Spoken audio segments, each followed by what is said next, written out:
pull up a chair, grab a pint or a cup of tea if you're feeling proper. Because we're going to be talking about a bloke who can cut you open with surgical precision and steal your heart with a look.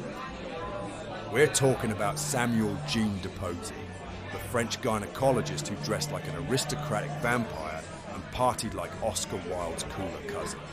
A literal red velvet legend. So buckle up, this ain't just a story about scalpel skills. It's sex, salons, science and scandal. Let's operate, shall we? Imagine if House MD was real, French, charming, and actually gave a damn about women's health. That's Dr. Pozzi, born in 1846, Parisian by education, Renaissance man by reputation. He was a pioneer in gynecology, a pal of Proust, and the poster child for French elegance. And yes, he wore a blood-red velvet dressing gown so iconic it made its way into a Sargent painting and straight into our collective fantasies. But make no mistake, this wasn't just a man who looked good in crimson silk. This was a surgical wizard, a ladies' doctor, literally and socially, and a walking contradiction wrapped in lace-up boots and medical ethics. Born in southwest France, little Sam Pozzi had brains for days. After a proper education at the Lycée Louis-le-Grand, where nerds became legends, he zipped through med school in Paris. He got his doctorate in 1869, just in time to witness the absolute chaos of 19th century French medicine. Think sawdust floors, leeches and oops, we forgot to wash our hands before surgery. Enter Pozzi, stage left, scalpel gleaming, ideas revolutionary, ego moderately inflated. He studied under the big dogs of surgery, learned from Joseph Lister, the OG clean surgery guy, and decided women deserved medical care that wasn't just take some opium and try not to die. Pozzi basically rewrote the rulebook on women's health. We're talking ovariotomies before they were cool, better surgical tools, and a serious obsession with not killing patients via infection. Radical, right? He published a treatise on gynecology in 1890, which became the go-to for doctors across Europe. Finally, someone was talking about vaginas like a professional instead of a scandalized Victorian novelist. Oh, and he wasn't just slicing and stitching. Pozzi argued that women deserved care that considered their humanity. Imagine that.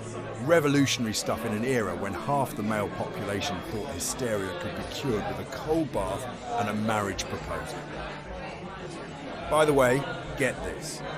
Pozzi wasn't just a brilliant doc. He was also a total cultural darling. He hosted glittering Parisian salons with writers, philosophers and painters, all knocking back absinthe and debating the soul of France while Pozzi stirred his tea like a gentleman demigod. Marcel Proust? There. Sarah Bernhardt? Oh, she slept with him. More than once.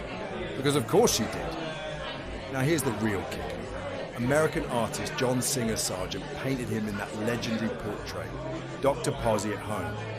The red velvet robe? Real. The confident stance? Very real. The vibe? Basically Dracula, if Dracula cared about your cervix.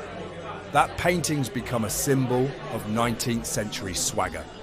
It says, yes, I heal ovaries, and I know how to host a dinner party. Merci beaucoup.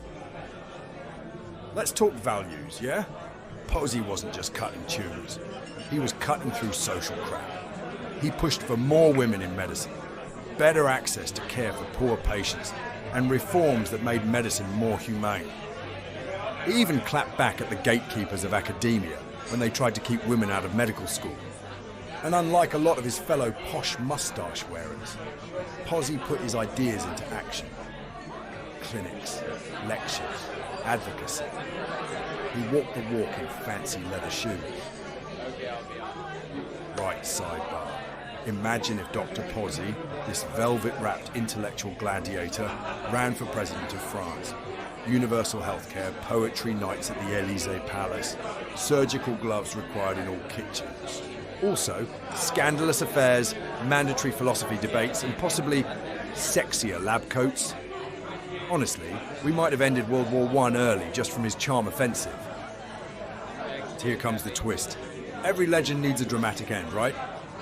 In 1918, Pozzi gets shot by a former patient's ex-husband because 19th century Paris was basically a telenovela with powdered wigs. Bleeding profusely, he performed his own operation to try to survive. Yep. Did it work? Tragically, no. But did it cement him as an absolute legend? Oh, hell yes. Let's break it down. He revolutionized gynecology. He fought for women's rights in medicine. He vibed with artists, thinkers, and some of the greatest minds of his time. He died a legend, dressed better than 99% of the living. Pozzi proved you could be brilliant, compassionate, cultured, and stylish all at once. He didn't just exist in the space between science and society, he owned it like a damn townhouse in Montmartre. By the way, get this. Pozzi was such a francophile and classicist that he once redesigned his home to reflect Roman ideals of architecture and healing. Basically turned his place into a wellness temple. Goop before goop, but with scalpels and ethics. So next time you see a red velvet robe, raise a toast to the man who made it legendary. A scalpel in one hand, a glass of Bordeaux in the other, and enough charisma to set all of Paris on fire. Stay curious, stay sharp, and stay just sober enough to remember it all. This was just a swig of history, and if it wasn't in your textbook, it bloody well should have been. And before you go, do a brother favour. Like, share, and subscribe. Cheers.